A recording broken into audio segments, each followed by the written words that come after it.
kita panjatkan kita puji syukur atas kehadiran Allah Subhanahu wa taala yang selalu melimpahkan kepada kita sehingga masih memberikan kita kesehatan keadaan sehat. Kemudian yang kedua, salam kami senantiasa mengaturkan kepada Nabi kita Rasulullah Muhammad sallallahu alaihi wasallam. Semoga selalu mendapatkan dapatnya ya setiap selalu pertama di sini saya mengerti Bapak Ibu Haji Aden Garis yang berhalangan hadir. Kemudian kepada teman saya yang telah meluangkan waktu dan tenaganya untuk membantu, serta teman-teman semua yang hadir di sini. Langsung saja.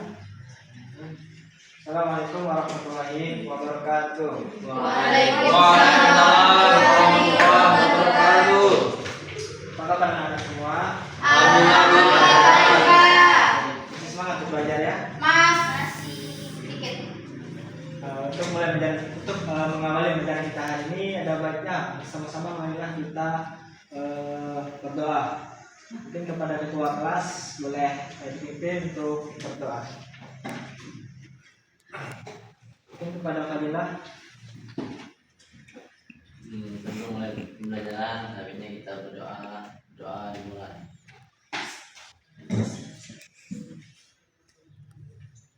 Doa selesai.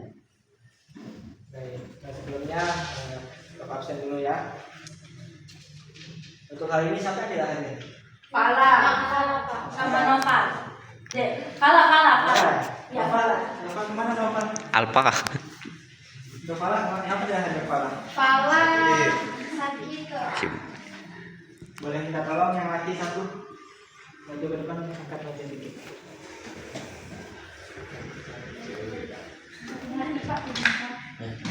Woi. Jago kok. Nora ini.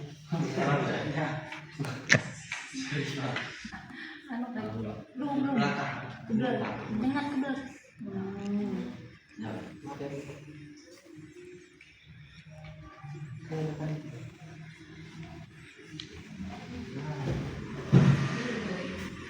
Terima kasih ya.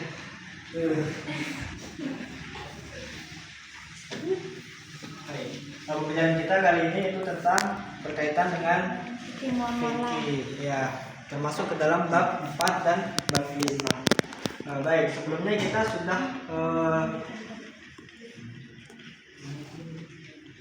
pernah mempelajari tentang hutang piutang. Belum. Ada Pak? Saya belum Pak. Mungkin teman-teman Ya, sudah mungkin ada. karena berhalangan hadir ya. Iya Pak. Sebelumnya kita sudah belajar tentang hutang piutang. Yang masih ingat apa itu hutang piutang? Hutang piutang itu Mungkin di kehidupan kita lebih gak asing lah dengan hutang piutang ya. ya. Baik, sedikit ulang sedikit. Hutang piutang adalah bahasa artinya yaitu qard, yaitu transaksi pinjam meminjam uang ataupun barang. Terkadang lebih umumnya itu berupa uang antara dua pihak, di mana pihak meminjam ini tentunya berkewajiban mengembalikan uang hutang tersebut. Nah, untuk materi kita kali ini masih ada kaitannya dengan hutang piutang, yaitu tentang gadai. Sebelumnya ada yang tahu gadai itu apa dan seperti apa? Gadai barang. Ya, gadai barang. Diberi barang orang terus kita beli minjem uang Ya, benar. Itu sebagai salah satu contohnya juga ya. Jadi gadai ini dari pengertian gadai ialah suatu penyerahan suatu benda berharga dari seseorang kepada yang untuk mendapatkan hutang, di mana benda tersebut dijadikan jaminan. Jadi gadai itu suatu barang benda yang memiliki nilai dan harganya untuk dijadikan sebagai jaminan kita untuk berhutang. Kalau hutang tadi kita hanya meminjam uangnya saja, tidak ada jaminan dari yang meminjam untuk berhutang. Kemudian sesungguhnya gadai ini boleh nggak sih? Kalau menurut teman-teman semua nih, gadai itu boleh atau tidak? boleh. Boleh. Ada yang jawab tidak boleh? Tadi dapat Mungkin belum ada ya. Belum Pak. Baik. Belum. Pak, boleh minta Thailand nggak? Baik, kita lanjutkan ya. Ya teman hukum gadai. Nah, gadai ini terdapat dalam surah Al-Baqarah ayat ke-283 terkait boleh atau tidaknya gadai. Ada yang bisa membantu untuk bacanya? Nur Dwi, paling dekat dengan depannya.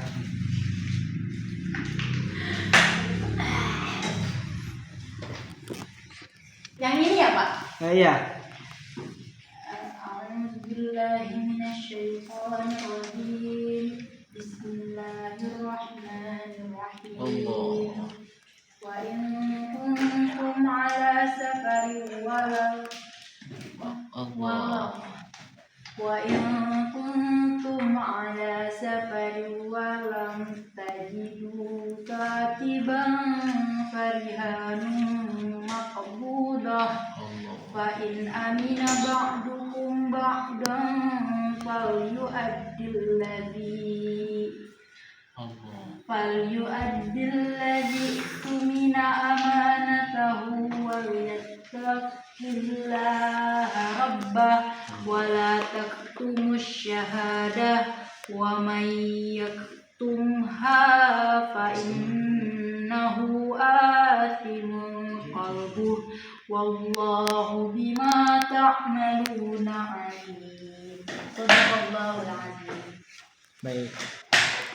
Yang artinya jika kamu dalam perjalanan sedangkan kamu tidak mendapatkan seorang pencatat, hendaklah ada barang jaminan yang dipegang. Akan tetapi jika sebagian kamu mempercayai sebagian yang lain, hendaklah yang dipercayai menunaikan amanahnya atau utangnya, dan hendaklah dia bertakwa kepada Allah Tuhannya. Jadi maksudnya di sini gadai itu diperbolehkan sebagai jaminan atau kepercayaan bahwa yang berhutang itu akan membayar hutangnya. Akan tetapi jika keduanya itu saling percaya, maka gadai atau barang jaminan itu tidak diharuskan dalam hutang piutang. Selanjutnya dicontohkan pula oleh Nabi Muhammad sebagaimana dalam hadis Al-Bukhari yang ke-2513, sesungguhnya Nabi Shallallahu Alaihi Wasallam membeli dari seorang Yahudi bahan makanan dengan cara hutang dan menggadaikan berupa baju besinya. Jadi Nabi Muhammad juga pernah berhutang kepada seorang Yahudi, di mana Nabi Muhammad itu menggadaikan salah satu barang berharganya, yaitu baju besinya.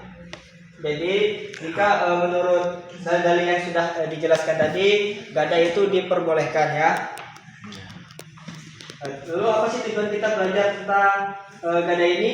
Yang pertama yaitu harapannya anak-anak semua dapat menjelaskan pengertian dari dan dalil-dalil tentang gadai. Kemudian yang kedua yaitu mengetahui rukun dan syarat gadai, dan yang ketiga yaitu dapat mengidentifikasi ketentuan barang gadai tersebut.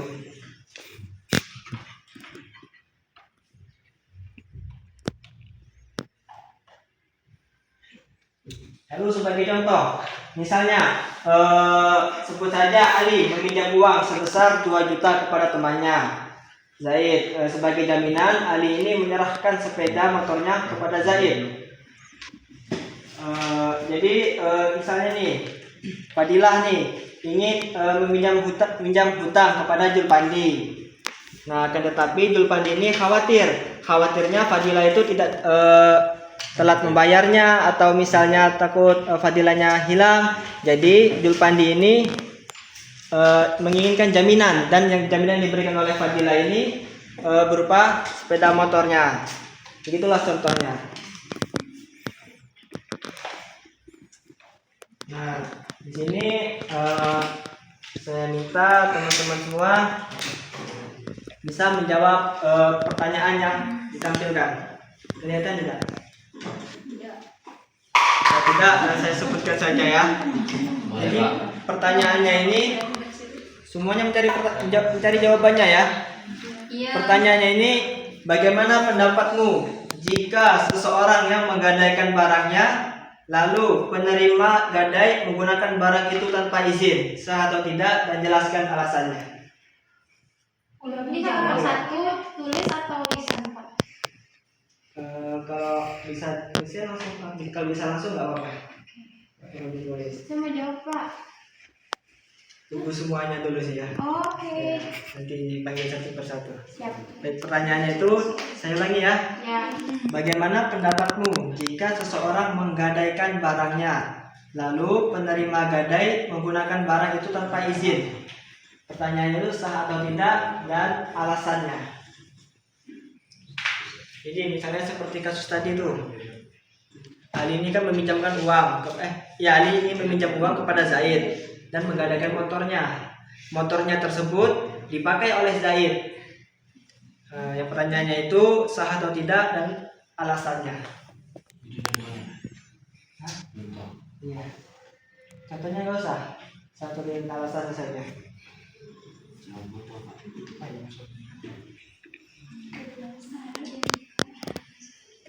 Mungkin saya kasih 5 menit cukup ya untuk mencari jawaban.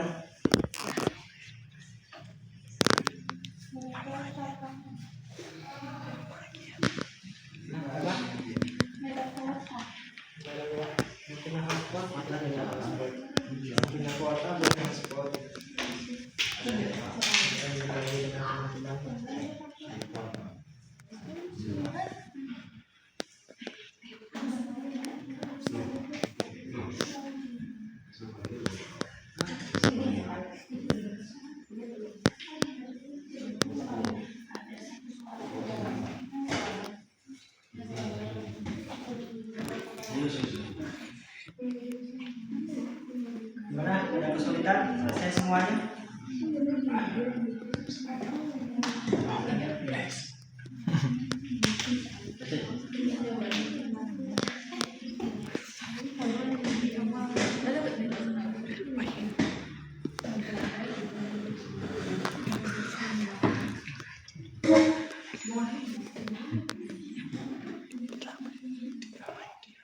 Jawab sesuai pendapat masing-masing aja ini. Iya. Ada yang boleh, ada yang tidak, bebas.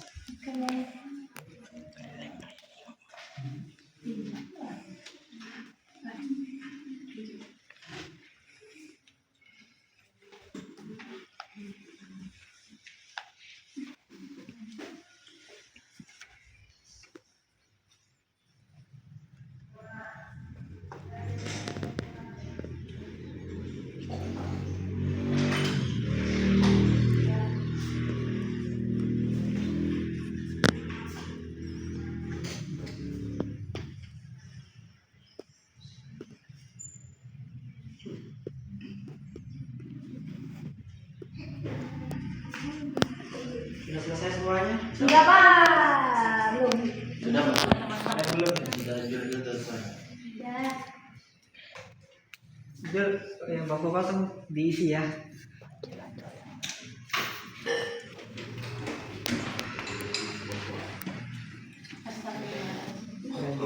Kenapa duit?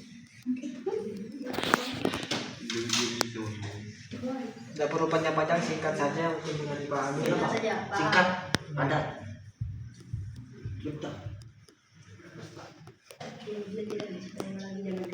Sudah selesai semuanya?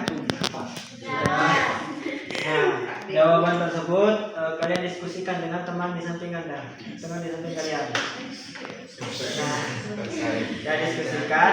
Pak, kalau nggak ada Pak, kayak Jason. Kalau memang jawabannya itu sama, alasannya sama, tidak perlu diskusikan lagi. Pak, ini Pak. Tapi kalau beda, kalian tentukan nanti jawabannya pastinya ya. Ini gimana Pak? Jawaban kamu itu siapa? Biasanya sama di belakangnya. Oh, Jawaban kamu pakai. jawaban saya aja. Kalau saya kamu Gimana, sudah ketemu jawabannya? Sudah Pak, ini kita saling diskusi Pak. Nah, di sini Bapak minta beberapa pasangan ini menyampaikan jawabannya. kami dulu Pak. Mungkin dari yang laki, Jelas kami dulu. ya, di antara kalian berdua lah, siapa yang mau menyampaikan? Sampaikan. Bagi saya, Menurut saya. menurut saya. Iya. Soalnya tadi apa Pak? soalnya tadi bagaimana pendapat kami jika seseorang menggadaikan barangnya lalu penerima tersebut penerima gadai tersebut menggunakan barang itu tanpa izin, sah atau tidak? Tidak sah, Pak. Ya, kenapa tidak sah? Karena Pak, kan kepemilikan barang tetap pada pemilik asli dan barang gadai adalah amanah yang tidak boleh digunakan tanpa izin pemilik, Pak. Itu sih menurut kami, Pak. Baik, terima kasih. Kasih aplaus untuk selanjutnya dari yang perempuan yang paling depan ingin menyampaikan siapa saja.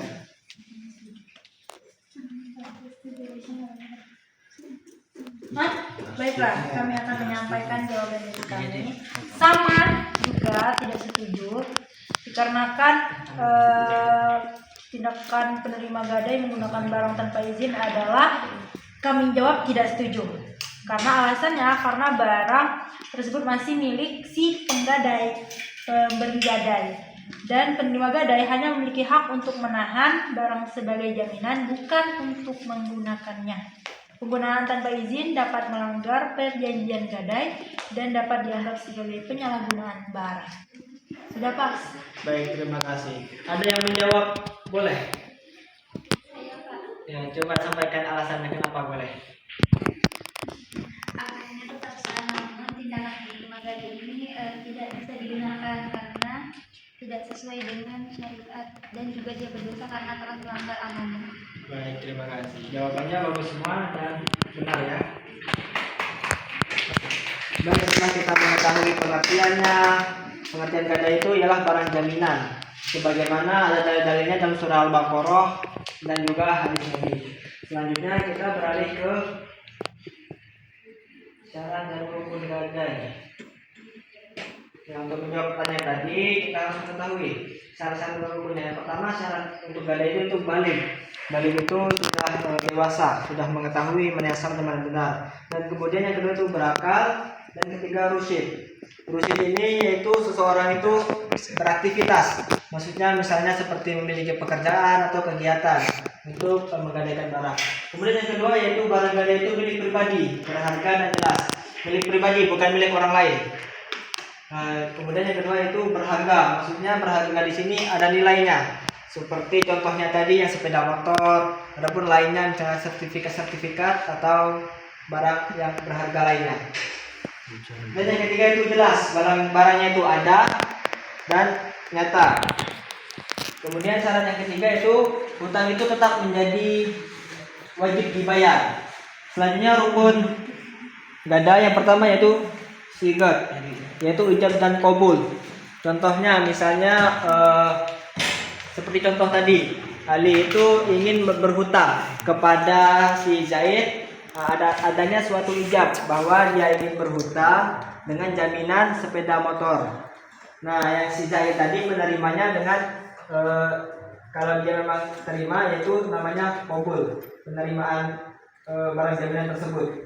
Kemudian rukun yang kedua yaitu al-aqdam, yaitu dua orang yang berakad. Adanya persetujuan antara dua orang yang memberikan hutang dan yang menggadaikan. Kemudian yang ketiga itu al-maqud alaih, yaitu yang menjadi objek akad, yaitu adanya barang yang ingin digadai. Barang itu nyata, bukan berarti barang itu belum ada.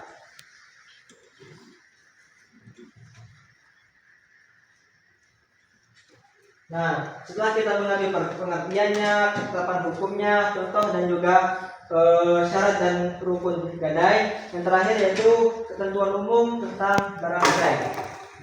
Di mana ketentuan umum dalam barang gadai ini dibagi menjadi tiga. Yang pertama, barang gadai ialah suatu amanah. Maksudnya di sini barang gadai ini bukan sesuatu yang harus ada dalam hutang piutang.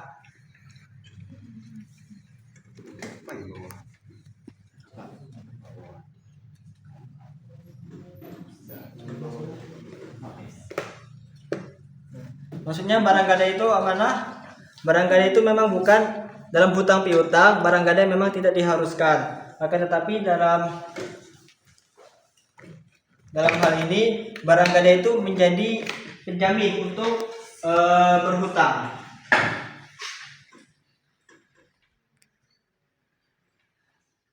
Kemudian yang kedua yaitu barang gadai dipegang oleh pemberi hutang.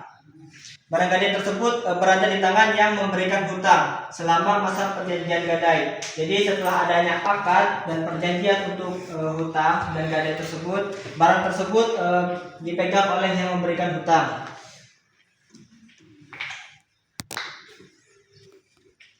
Dan kemudian yang ketiga itu barang yang dapat digadaikan ialah barang yang memiliki nilai ekonomi agar dapat menjadi jaminan bagi pemilik uang. Jadi yang ingin berhutang itu barang yang ingin digadaikan itu harus benar-benar barang berharga atau memiliki nilainya.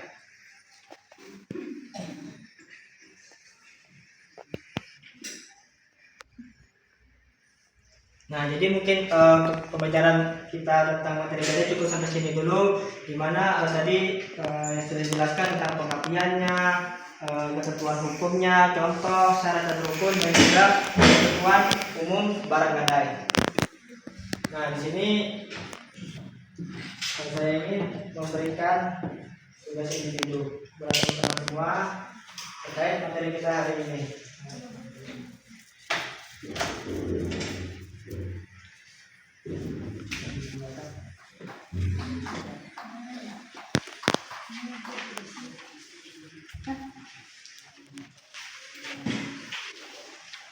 Pilih belakang. Satu orang satu ya? Ya. Satu lagi Pak. Saya perhatikan.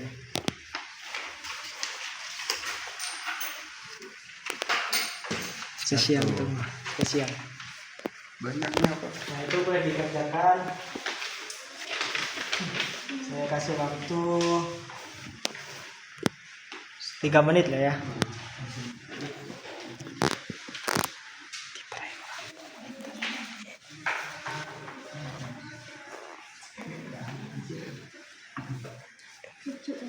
Paham kan semuanya pertanyaannya? Sama.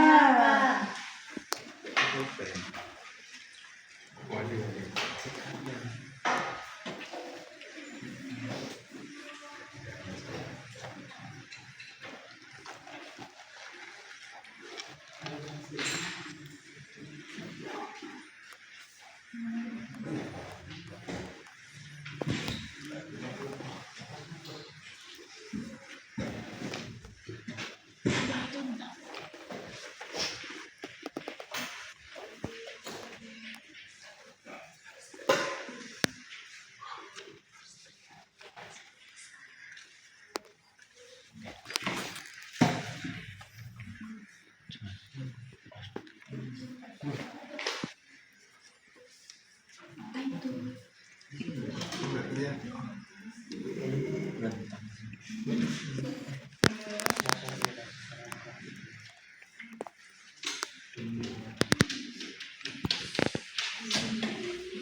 Gimana, sudah selesai semuanya? Sudah Pak.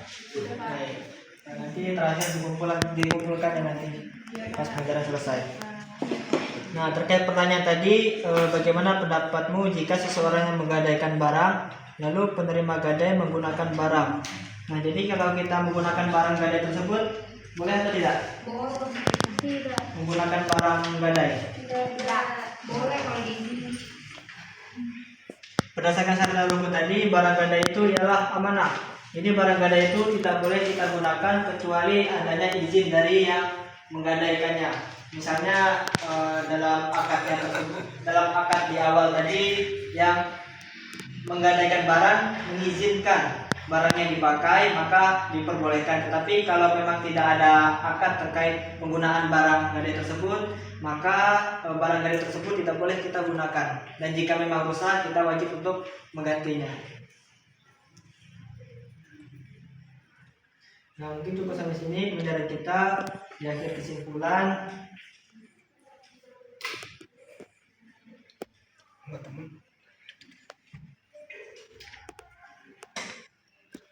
jadi kesimpulan pelajaran kita hari ini, ada yang bisa menyampaikan kesimpulannya? Siapa yang bersedia menyampaikan kesimpulan pelajaran kita hari ini tentang gadai? Mungkin bisa minta tolong kepada Titin menyampaikan kesimpulannya.